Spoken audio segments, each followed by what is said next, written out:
dahil sa pamilya Bas, malapit sa public cemetery. Siya po tayo. Na nagawin yung midweek address para sa bahay ng kapatid. Pupunta kami dito ng buwan. February 7.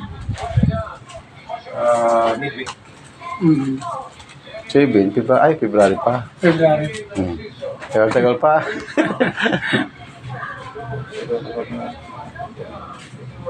Midweek.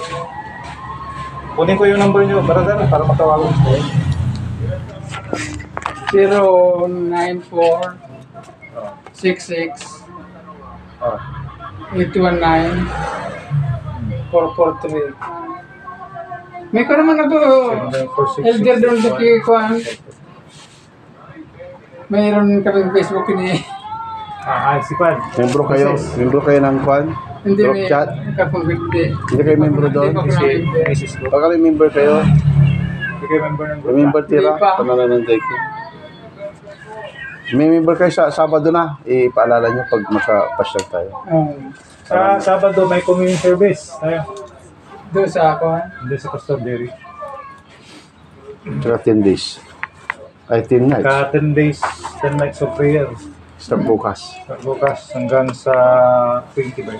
10, 20. Natala ba ko na dyan? Anong oras ang midweek? 6:30. 6:30. Pero Sige pag makapunta. May service ka man, may bago. Pinabisi ko nga yan. Magkano bilhin nyo? Umabot yan ng 80. 80 ang sidecar. Sa year lang 30. Ay, sidecar. Nakon nga lang yan sa mga kapatid ko ba. yung motor. Bigay-bigay lang sa akin niya. Ay, parang 50, saka ano. 50 yung motor. Pwede na, YTX. Kaya naman akong pera. Sabi, nagko lang ako sa kanila mga kapatid ko. Oh. Para kung may pagkakitaan ako kahit paano. Oh. Binilang kayo. Binigyan ako ng Pambili. Oo. Ayos yun. Po kayo. Sige. Hindi, okay lang kayo. Magkapon ako nakaupo. 4 na oras na pa sa... Saan? Sa Diyan hospital? dito sa hospital. Regira? 4 hours kayong dinadialysis? Oo. 4 hours? 4 hours. Tagal ito. Nakaupo talaga. Oo. Isa makatulog. Habang dinadialysis ka, natutulog ka. Katulog. Nakaupo.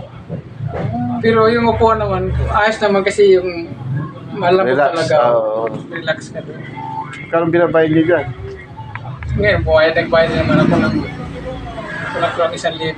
Ay, sa bawat session niya. Sa Biyernes, uli ako. Inject na naman ako sa Biyernes. Nasa 1,100 ang bayaran ko.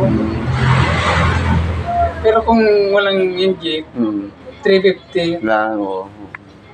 Kaya umabot din ako ng mga 8,000 siguro sa kuha. Sa isang buwan. Isang buwan. Yung budget niya, ito sa isang buwan. Wala naman. Wala nang trabaho. Gastos pa ng gastos. Hindi ganyan talaga. Importante buhay eh. Sinusuportahan lang ako ng kapatid ko ba? Lalo ako kukuha ng pang... Buta, may mga kapatid kayo mababait. Oo nga. Oo, maganda yan. Sabi sa akin, magpagaling ka habang Oo, syempre mayroon tayo. Tuloy lang. Oo, ganyan talaga. Sa amin, mayroon din. Siguro, babae siya. Nung nalaman ng anak niya, ay 2 anak niya, wala asawa. Ay nalungkot yung babae kasi walang income yung isang kapatid niya, dadalawa sila. Bago pandemic yun. Hirap na hirap siya nung pandemic. Mahirap talaga. Ang ginamit namin yung barangay patrol para makabiyahe, di ba?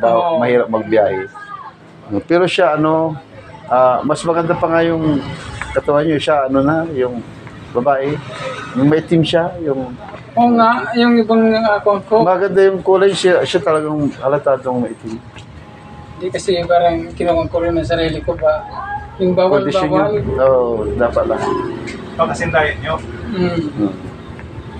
hindi ganong heavy sa products. So, ting Sabado, inaatid ako dito. Dinadala ko ng tiro brother dito. Ay, kasi dadaan siya pag ganyan. Oo. Oo, tama lang. Para hindi na kayo mamasahe. Oo. Tama lang. Pag minsan makipalaki doon, Kung makikain kayo. wala problema Pag naman. magandang katawan ko ba? Pwede niyo ipahinga naman doon. Kung nga lagi ako sabi, dito na kayo kumain. No. Or iba yung kwan, Oo. communicate kayo sa mga kapatid Hmm. para maaliw kayo. Kaya nga. Makalimutan niyo yung parang dalian ng kwan, masakit niyo. Hmm. Doon kami, pagkatapos ng kainan, kwentuhan. Pag-pray natin. Kung ano mga buhay. Bye. Mamaya, klase na.